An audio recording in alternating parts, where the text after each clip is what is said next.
पसीना चैन आवेला कहीं ना वो सबके छूटे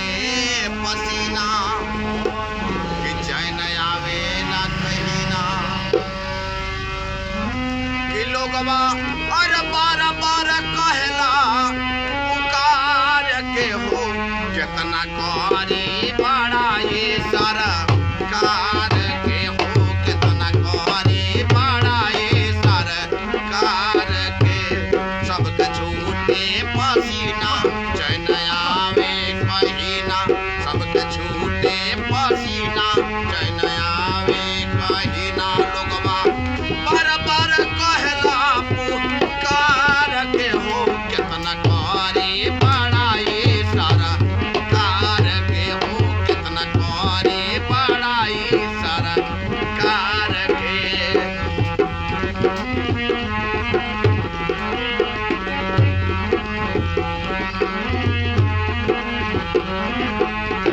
अरे वायरस विदेशी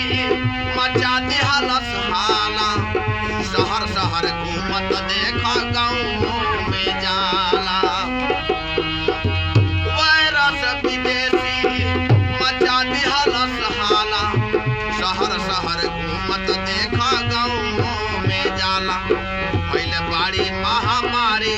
बढ़त जात बा बीमारी पहले बड़ी महामारी बढ़त जात बा बीमारी चीन कैल बटयू जयब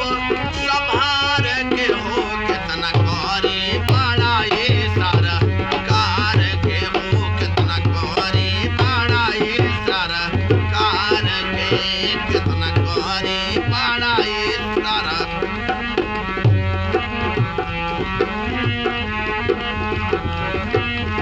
और जोगी और मोदी मिलके देश के बचावे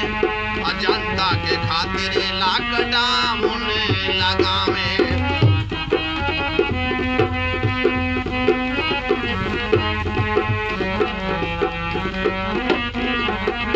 ओ जोगी और मोदी मिलके देश के बचावे जनता के खातिर लॉकडाउन लगावे घर घर पैसा भेजावे राशन फ्री बंटावे घर घर पैसा भेजावे राशन फ्री बंटावे जोगी बनी रौरा पात्र पुरस्कार के हो कितना करी बड़ा ये सरकार के हो कितना करी बड़ा ये सरकार के कितना